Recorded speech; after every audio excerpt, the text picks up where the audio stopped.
പെസഹ നിർമ്മലമായ ഉള്ളു തൊടുന്ന വിശുദ്ധമായ ധ്യാന ചിന്തകളുടെ ദിനമാണ്. ഏറ്റവും പരിശുദ്ധമായ കുർബാനയുടെ സ്ഥാപനം, പൗരോഹിത്യത്തിൻ്റെ ആരംഭം, മനസ്സിൽ സ്പർശിക്കുന്ന കാലുകഴുകൽ ശുശ്രൂഷ, ഭവനങ്ങളിലെ അപ്പം മുറിക്കൽ, ഇങ്ങനെ ധാരാളം നിർമ്മല ചിന്തകൾ പെസഹായുടേതായിട്ടുണ്ട്. എന്നാൽ ആ കാലുകഴുകൽ ശുശ്രൂഷ കുറച്ചുകൂടി ഹൃദ്യമായി അനുഭവപ്പെടുകയാണ് ഇന്നത്തെ ധ്യാനത്തിന്.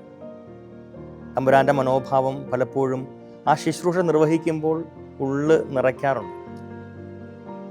ഇന്ന് പരിചിതരായിരുന്നവർ നാളെ അപരിചിതരായി മാറുന്ന ദിനത്തിന് ഒരുക്കമായാണ് ഈശോ കാലുകഴുകൽ ശുശ്രൂഷ നിർവഹിക്കുന്നത്. ഏറ്റവും പ്രിയപ്പെട്ടവർ തുടർന്നുള്ള ദിനങ്ങളിൽ തന്നെ തള്ളിപ്പറയുകയും ഒറ്റുകൊടുക്കുകയും ഒഴിവാക്കുകയും ഒക്കെ ചെയ്യും. അവരുടെ കാലുകൾ കഴുകാൻ തമ്പുരാൻ തയ്യാറാവുകയാണ്. ദാസനാണ് ഈ ശുശ്രൂഷ നിർവഹിക്കേണ്ടത്.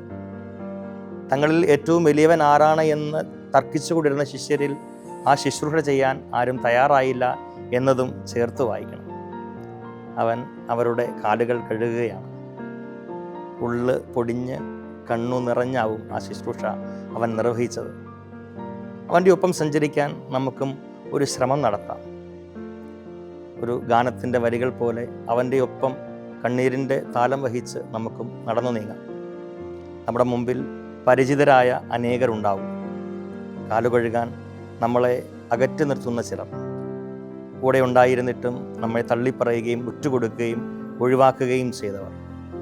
പക്ഷേ എത്രയൊക്കെ തിന്മ ചെയ്തിട്ടും മുറിപ്പെടുത്തിയിട്ടും നമ്മളെ സ്നേഹിച്ച തമ്പുരാൻ നമ്മുടെ കാലുകൾ കഴുകിയെങ്കിൽ ഞാനും ആ ശുശ്രൂഷ അവൻ്റെ ഒപ്പം നിർവഹിക്കാൻ വിളിക്കപ്പെട്ടവനാണ്.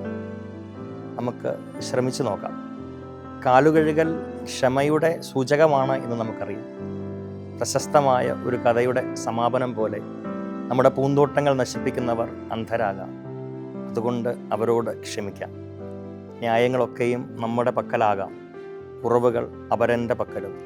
എങ്കിലും ക്ഷമിക്കാൻ പരിശ്രമിച്ചു തുടങ്ങാം. അവർ തെറ്റിദ്ധരിക്കപ്പെട്ടിട്ടുണ്ടാകാം, വാസ്തവങ്ങൾ അവർ അറിഞ്ഞിട്ടുണ്ടാവില്ല, നമ്മളെ നശിപ്പിക്കണം എന്ന ലക്ഷ്യം അവർക്കുണ്ടാകില്ല. ഭാവിയിൽ ഉപരി നന്മ അവരിലൂടെ നമുക്ക് ലഭിച്ചേക്കാം. പ്രകാരം ചിന്തിച്ച് അവരനോട് ക്ഷമിക്കാൻ ഈ പെസഹ തിരുനാൾ നമുക്ക് കാരണമാകട്ടെ. ഒരാളോടെങ്കിലും ഹൃദയം തുറന്ന് ക്ഷമിക്കുമ്പോഴാണ് ഈ തിരുനാൾ ഏറ്റവും ഹൃദ്യമായി എനിക്ക് മാറുന്നത്. അതിൻ്റെ അടയാളം കൂടിയാണ്, വഴി കൂടിയാണ് പരിശുദ്ധ കുമ്പസാരമെന്ന കൂദാശ. ഇനിയും ആരെങ്കിലും ആ വിശുദ്ധ കൂദാശ സ്വീകരിച്ച് അനുരഞ്ജനപ്പെടാനുണ്ടെങ്കിൽ നമുക്ക് ആ വഴിയെ സഞ്ചരിച്ച് ഈ പെസഹായെ വിശുദ്ധമാക്കാം. അനുരഞ്ജിതരായി തീർന്നിടാം. നവമൊരു പീഠം ഒരുക്കിയിടാം. ദൈവം അനുഗ്രഹിക്കട്ടെ.